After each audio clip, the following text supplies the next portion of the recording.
नमस्कार। Stock market course for beginners के third lecture में आपका स्वागत है। तो पहले दो लेक्चर में हमने इन्वेस्टमेंट के बेसिक्स के बारे में समझा और आज के इस लेक्चर से हम स्टॉक मार्केट की तरफ बढ़ेंगे।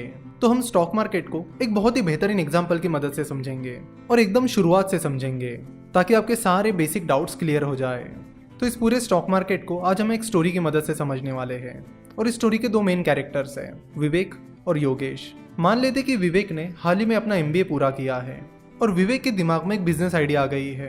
विवेक को IT that is information technology में काफ़ी इंटरेस्ट है और विवेक को यह भी पता चलता है कि इंडिया में IT बिजनेस में काफ़ी सारे इश्यूज चल रहे हैं जिसे वो सॉल्व कर सकता है और उन प्रॉब्लम्स को सॉल्व करने के लिए वो एक IT आउटसोर्सिंग बिजनेस शुरू करने की प्लानिंग करता है।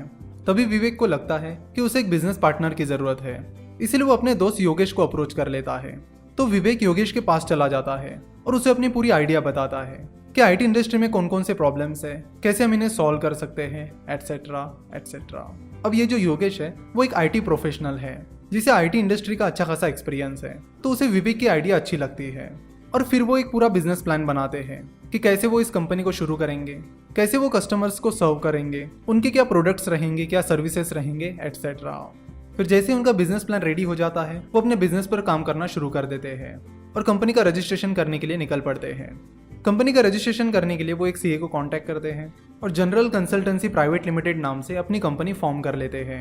विवेक और योगेश अपनी company general consultancy private limited में 50-50% पार्टनरशिप रखते हैं, यानी कंपनी पर 50% हक विवेक का रहेगा और 50% हक योगेश का रहेगा, यानी दोनों के पास कंपनी की आधी आधी ओनरशिप रहेगी।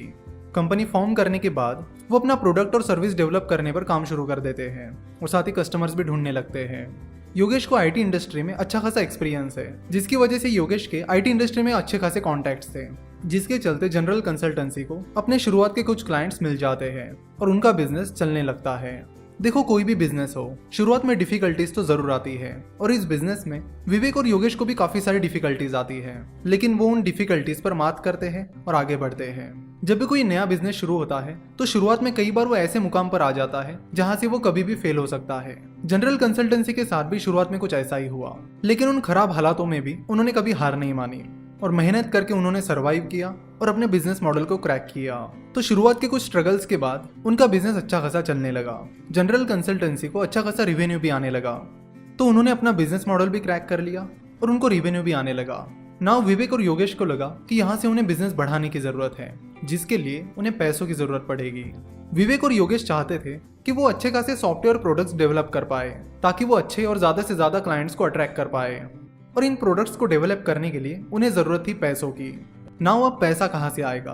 विवेक और योगेश के पास तो कुछ सेविंग नहीं थी। उनकी जो भी सेविंग थी उन्होंने अपना बिजनेस शुरुआत करने के लिए लगा दी थी। साथ ही जब जो उन्होंने कंपनी शुरू की थी तब उन्होंने अपने दोस्तों से भी कुछ पैसे उधार लिए थे, अपने रिश्तेदारों से भी कुछ पैसे लिए थे। तो इस तरह दोस्त, रिश्तेदार और अपनी सेविंग, ये रास्ता तो उनके लिए बंद हो चुका था।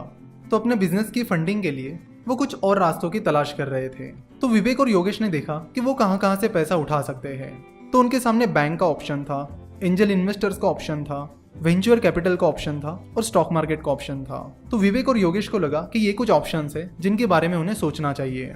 तो विवेक और योगेश ने जिन 4 ऑप्शंस के बारे में सोचा वो 2 कैटेगरीज में बढ़ते हैं, डेट फाइनेंसिंग और इक्विटी फाइनेंसिंग। चलो तो समझते हैं कि ये डेट फाइनेंसिंग और इक्विटी फाइनेंसिंग क्या होती है। बैंक एक डेट फाइनेंसिंग का ऑप्शन है। जब कोई कंपनी बैंक से लोन लेती है तो उसे वो पैसा ब्याज यानी इंटरेस्ट के साथ वापस करना होता है। तो बैंक से लिया हुआ कर्ज डेट फाइनेंसिंग में आता है। अब बात करते हैं इक्विटी फाइनेंसिंग की। जब कोई कंपनी इक्विटी फाइनेंसिंग से पैसा उठाती है तो वो पैसा कंपनी को वापस नहीं करना होता।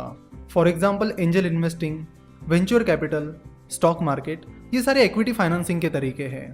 तो जब कोई एंजल इन्वेस्टर किसी स्टार्टअप में इन्वेस्ट करता है तो उस स्टार्टअप को, उस एंजल इन्वेस्टर को उसका पैसा रिटर्न नहीं करना होता। तो उस एंजल इन्वेस्टर ने इन्वेस्ट किए हुए पैसों के बदले में कंपनी को उन्हें कंपनी में ओनरशिप देनी होती है, यानी भागीदारी देनी होती है।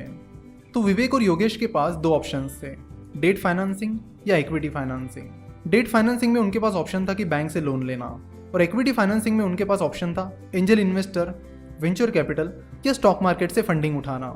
अगर वो बैंक से पैसे लेते हैं तो उन्हें वो पैसा ब्याज के साथ वापस करना होगा, और अगर वो स्टॉक मार्केट, एंजल इन्वेस्टर्स या वेंचर कैपिटल से फंडिंग उठाते हैं तो उन्हें उन इन्वेस्टर्स को अपनी ओनरशिप देनी पड़ेगी। अब इन्वेस्टर्स को ओनरशिप देने के बाद विवेक और योगेश का ओनरशिप पैटर्न क्या रहेगा, डेट फाइनेंसिंग के क्या फायदे और नुकसान हैं, इक्विटी फाइनेंसिंग के क्या फायदे और नुकसान हैं, इसे हम नेक्स्ट लेक्चर में देखेंगे और नेक्स्ट लेक्चर में इस स्टोरी को हम कंटिन्यू करेंगे। आशा करता हूँ कि आपको आज का ये